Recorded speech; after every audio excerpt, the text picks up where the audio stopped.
Breaking news చూస్తున్నాం మనం 7 గంటల పాటు హరీష్ రావు విచారణ ముగిసింది. ఆయన బయటకు వెళ్తున్న దృశ్యాలు మనం చూస్తున్నాము. ఫోన్ ట్యాపింగ్ కి సంబంధించి విచారణ జరిగింది. ఈ నేపథ్యంలోనే హరీష్ రావు ఈ రోజు సిట్ విచారణకు హాజరయ్యారు. దాదాపుగా 7 గంటల పాటు అధికారులు హరీష్ రావుని విచారణ చేశారు. విచారణ అనంతరం ఆయన బయటకు వెళ్తున్న దృశ్యాలు మనం విజువల్స్ లో చూస్తున్నాం. దాదాపుగా సిట్ అధికారులు 7 గంటల పాటు హరీష్ రావును విచారించారు. అనంతరం ఆయన బయటకు వెళ్తున్నారు. ఇదే అంశానికి సంబంధించిన అప్డేట్స్ మా ప్రతినిధి సాయి కిరణ్ అందిస్తారు. సాయి కిరణ్,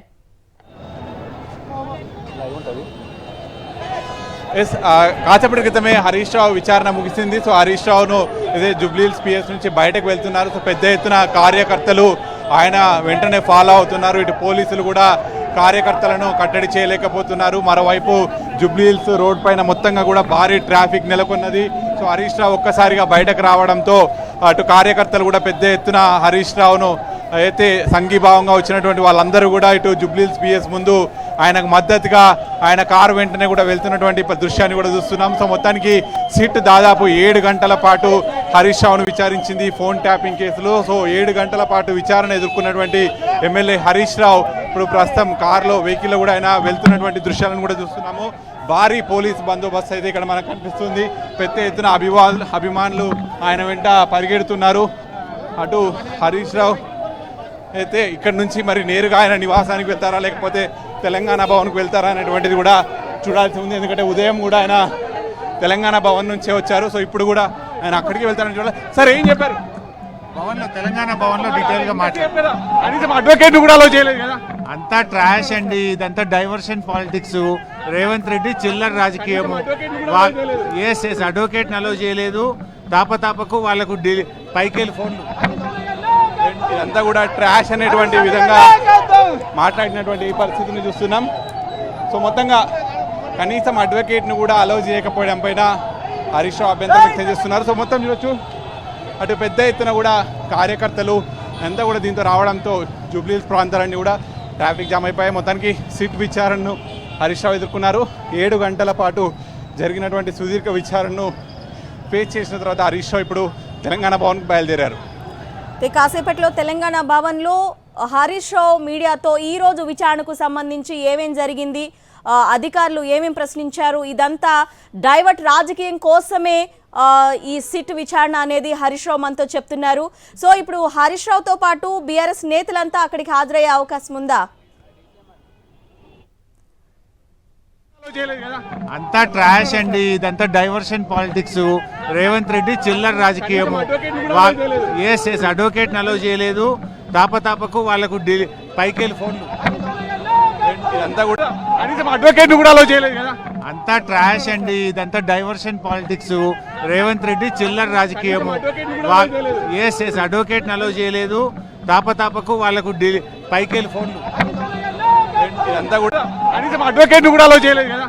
అంతా ట్రాష్ అండి, ఇదంతా డైవర్షన్ పాలిటిక్స్. రేవంత్ రెడ్డి చిల్లర రాజకీయం. ఎస్ అడ్వకేట్ అలో చేయలేదు.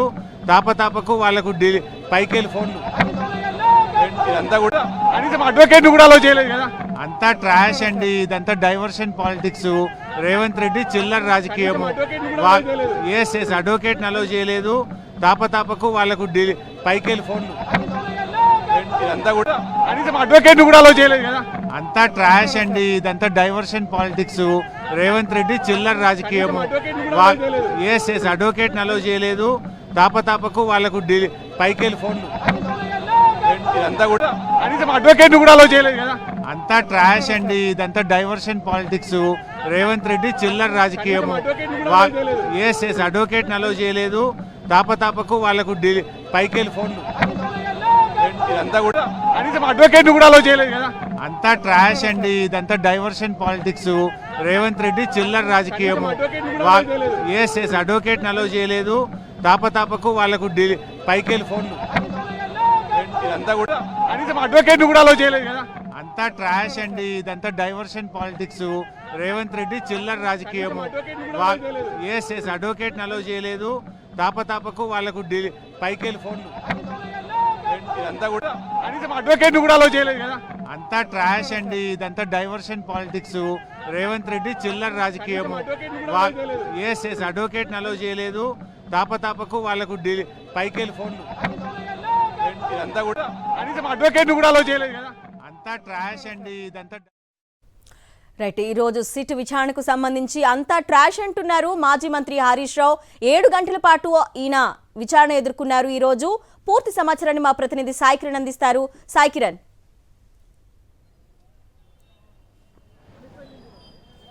చూస్తున్న మాజీ మంత్రి ప్రస్తుత Siddipet BRS party MLA Harish Rao విచారణను సిట్ దాదాపు 7 గంటలు చేసింది.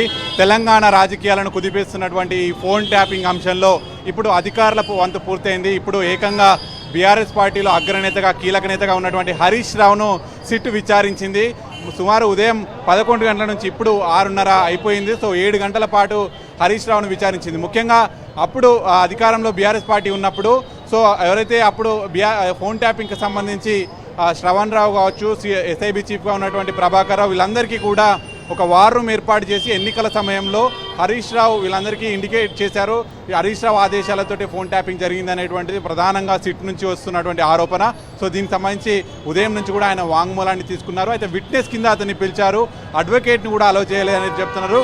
ఎక్స్క్లూజివ్గా సాక్షి టీవీతో కూడా మాట్లాడుతూ ఇదంతా కూడా ఒక బ్లాక్ మెయిల్ రాజకీయం, చిల్లర రాజకీయం, ఇదంతా ఒక డైవర్షన్ పాలిటిక్స్, ట్రాష్ పాలిటిక్స్ అనేటువంటిది ఆయన హరీష్ రావు ఎక్స్క్లూజివ్గా సాక్షి టీవీతో మాట్లాడడాన్ని కూడా చూసాం. ఎందుకంటే నిన్నటికి నిన్న తెలంగాణలో ఉన్నటువంటి బొగ్గు గనుల స్కామ్ అతిపెద్ద కుంభకోణం జరిగింది. అందులో ముఖ్యమంత్రి బావమర్తి సృజన్ రెడ్డికి అన్ని కాంట్రాక్టులు దక్కాయి. ఇందులో సిబిఐ విచారణ జరిపించాలి కేంద్రం అనేటువంటిది హరీష్ రావు ఆరోపణలు చేశారు, సంచలన ఆరోపణలు.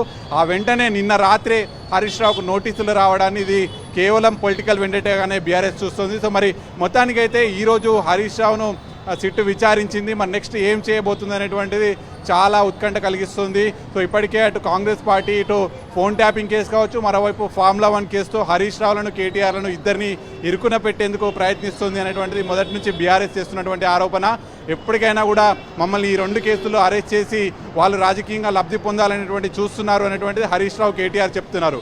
అందులో భాగంగానే ఈరోజు హరీష్ రావు వంతు పూర్తయింది. సో నెక్స్ట్ కూడా ఫార్ములా 1 రేస్లో కేటీఆర్ను కూడా అరెస్ట్ చేస్తారనేటువంటి మొదటి నుంచి కేటీఆర్ చెప్తూ వస్తున్నారు. సో మరి అందులో భాగంగా ఈరోజు అయితే హరీష్ రావు సిట్ విచారణను కూడా చూసాం. సో మొత్తంగా 7 గంటల పాటు ఒక ఎమ్మెల్యేగా ఉన్నటువంటి హరీష్ రావుకు అడ్వకేట్ సహాయం లేకుండా విచారణ జరపడం అనేటువంటిది పూర్తిగా ఆయన హక్కులను కలరాయడం అనేటువంటిది కూడా ఇంతవరకు వాళ్ళ న్యాయవాదులు మాట్లాడింది కూడా చూసాం. సో మొత్తానికి ఈరోజు ఫోన్ ట్యాపింగ్లో కీలకమైనటువంటి విచారణ అయితే జరిగింది. సో సుప్రీంకోర్టులో కూడా ఈ కేసు విచారణ జరుగుతుంది సైమల్టేనియస్గా. సో మరి అధికారులు హరీష్ రావు నుంచి ఎటువంటి విషయాలు రాబట్టారు, తదుపరి చర్యలు ఎటువంటి తీసుకోబోతున్నారు అనేది కూడా చూడాల్సి ఉంది. సాయి కిరణ్, కొన్ని కేసెస్లలో విచారణ ఎదుర్కొనే వ్యక్తులతో పాటు లాయర్ని కూడా అనుమతిస్తారు కదా, కానీ హరీష్ రావు విషయంలో లాయర్ని కూడా ఎందుకు అనుమతించలేదు? ఖచ్చితంగా హరీష్ రావుకు ఆయన ఎమ్మెల్యేగా ఉన్నారు, 10 ఏళ్ళు మంత్రిగా కూడా ఉన్నారు, తెలంగాణకు ఉమ్మడి రాష్ట్రంలో కూడా ఆయన మంత్రిగా ఉన్నారు. సో మరి అటువంటి ఆ స్థానంలో ఉన్న వ్యక్తికి ఖచ్చితంగా ఒక నోటీస్ జారీ చేసినప్పుడు వెంట సహాయంగా ఒక అడ్వకేట్ను అలో చేసేటువంటి హక్కు ఆయన ఖచ్చితంగా ఉంటుంది. కానీ ఇక్కడ అలో చేయలేదు. వాళ్ళ అడ్వకేట్స్ కూడా ఆయన ఆరోగ్యం పైన ఆందోళన వ్యక్తం చేశారు. సుమారు అంత వయసున్నటువంటి హరీష్ రావును 7 గంటల పాటు విచారిస్తున్నారు. కనీసం ఆ లోపల ఏం జరుగుతుందో ఒక వీడియో అయినా విడుదల చేయాలి. ఈ విధంగా విచారించడం అనేటువంటిది పూర్తిగా పారదర్శకం అయితే కాదు అనేటువంటిది వాళ్ళ అడ్వకేట్ చెప్పారు. దీనిపైన ఖచ్చితంగా న్యాయ పోరాటం కూడా చేస్తాము. ఎందుకంటే ఆయన హక్కులను కాలరాయడం పైన ఆయన ఒక ఎమ్మెల్యేగా ఉన్నారు. సో ఆయన ప్రివిలేజ్ను కూడా దెబ్బతీసే విధంగా చేశారు కాబట్టి సభా హక్కులు అయితే స్పీకర్ కూడా కంప్లైంట్ చేస్తామనేటువంటిది వాళ్ళు చెప్పారు. సో మరి ఇక్కడ ఈ కేసు విచారణ సందర్భంగా పోలీసుల పారదర్శకత లేదు అనేటువంటిది ఒకటైతే, కేసులో ముఖ్యంగా హరీష్ రావును విచారించడం అనేటువంటిది సంచలనం కలిగిస్తుంది. ఎందుకంటే ఫోన్ ట్యాపింగ్ కేసు ఇన్ని రోజులు అధికారుల వరకే పరిమితమైంది. అప్పుడు ఎస్ఐబి చీఫ్గా ఉన్నటువంటి ప్రభాకర్ రావు కావచ్చు, అప్పుడు ఎస్ఐబిలో మాజీ అధికారులుగా ఉన్నటువంటి ప్రణీత్ రావు, భుజంగరావు, రాధాకిషన్ రావు, తిరుపతి అన్న, ఇలాంటి వాళ్ళందరినీ అరెస్టులు చేయడం ఇవన్నీ కూడా చూసాం. కానీ ఇప్పుడు ఏకంగా హరీష్ రావు వరకు ఈ కేసు వచ్చేసింది. సో హరీష్ రావు అప్పుడు ఆదేశాలు చేయడంతో అప్పుడు ఎస్ఐబి చీఫ్గా ఉన్నటువంటి ప్రభాకర్ రావు కావచ్చు, శ్రవణ్ రావు, వీళ్ళంతా ఫోన్ ట్యాప్ చేశారు.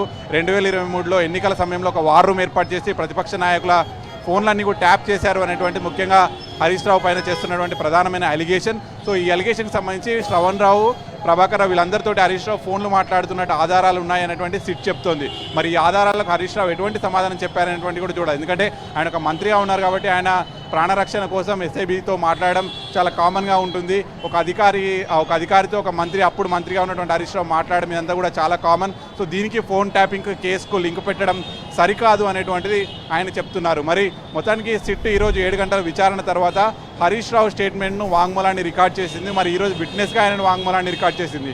ఆ తర్వాత మళ్ళీ కేసులో ఎటువంటి అంశాలు పొందుపరుస్తుంది అనేటువంటి చూడాలి. ఇప్పటికే ఈ అంశంలో ఛార్జ్ షీట్ కూడా దాఖలు చేశారు కాబట్టి సో నెక్స్ట్ తదుపరి ఎటువంటి చర్యలు ఉంటాయి సిట్ నుంచి అనేటువంటిది కూడా చూడాల్సింది. ఎందుకంటే గతంలో కేవలం ఇక్కడ వెస్ట్ జోన్ డీసీపీ ఉన్నటువంటి విజయ్ కుమార్ ఆధ్వర్యంలోనే ఈ కేసు విచారణ జరిగింది. ఆ తర్వాత రాష్ట్ర ప్రభుత్వం ఈ కేసును మరింత ముందుకు తీసుకువెళ్ళడానికి ఒక సిట్ అనేటువంటి ఫామ్ చేసింది. ఆ సిట్కు హైదరాబాద్ సిపిగా ఉన్నటువంటి సజ్జనార్ను నేతృత్వం వహించేలా కూడా చేసింది. అంటే ఒక డీసీపీ స్థాయి అధికారి నుంచి ఒక సిపి స్థాయి అధికారికి ఈ కేసును మార్చిందంటే ప్రభుత్వం దీన్ని చాలా సీరియస్గా తీసుకుంది.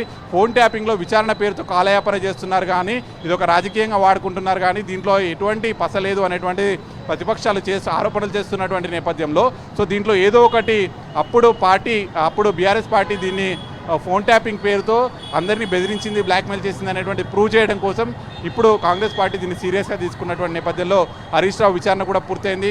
మన నెక్స్ట్ ఎటువంటి యాక్షన్ ఉంటుంది, నెక్స్ట్ అప్పుడు సీఎంగా ఉన్నటువంటి కేసీఆర్ కూడా నోటీసులు ఇస్తారా, ఇవన్నీ కూడా చూడాల్సి ఉంది. Okay Sai Kiran, thanks for the updates.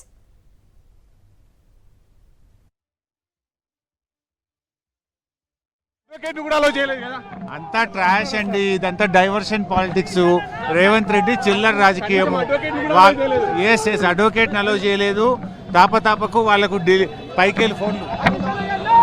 ఇదంతా కూడా అడ్వకేట్ కూడా అలో చేయలేదు కదా. అంతా ట్రాష్ అండి, ఇదంతా డైవర్షన్ పాలిటిక్స్. రేవంత్ రెడ్డి చిల్లర రాజకీయం. అడ్వకేట్ అలో చేయలేదు, తాపకు వాళ్ళకు పైకి వెళ్ళి ఫోన్లు. ఫోన్ ట్యాపింగ్ కేసులో మాజీ మంత్రి హరీష్ రావు సిట్ విచారణ ముగిసింది. దాదాపు 7.5 గంటల పాటు హరీష్ రావును సిట్ అధికారులు ప్రశ్నించారు. ప్రభాకర్ రావు ఇచ్చిన స్టేట్మెంట్ ఆధారంగా హరీష్ రావును విచారించినట్లు తెలుస్తోంది. విచారణ అనంతరం బయటకొచ్చిన హరీష్ ఇదంతా ట్రాష్ అన్నారు. రేవంత్ చిల్లర రాజకీయాలు చేస్తున్నారని ఆరోపించారు. కనీసం న్యాయవాదులను కూడా అనుమతించలేదన్నారు. మరి కాసేపట్లో హరీష్ రావు తెలంగాణ భవన్ కు చేరుకోనున్నారు. అంతా ట్రాష్ అండి, ఇదంతా డైవర్షన్ పాలిటిక్స్. రేవంత్ రెడ్డి చిల్లర రాజకీయం. అడ్వకేట్ అలో చేయలేదు, తాపకు వాళ్ళకు పైకి వెళ్ళి ఫోన్లు. ఇదంతా కూడా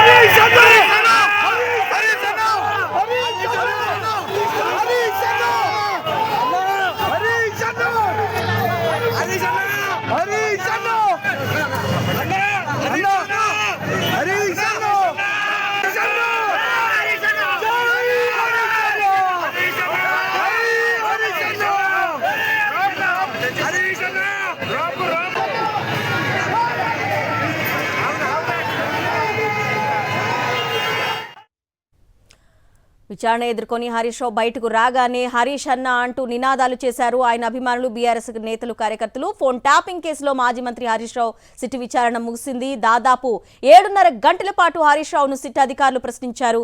ప్రభాకర్ రావు ఇచ్చిన స్టేట్మెంట్ ఆధారంగా హరీష్ రావును విచారించినట్లు తెలుస్తోంది. విచారణ అనంతరం బయటకు వచ్చిన హరీష్ ఇదంతా ట్రాష్ అన్నారు. రేవంత్ చిల్లర రాజకీయాలు చేస్తున్నారని ఆరోపించారు. కనీసం న్యాయవాదులను కూడా అనుమతించలేదన్నారు. మరి కాసేపట్లో హరీష్ రావు తెలంగాణ భవన్ కు చేరుకోనున్నారు.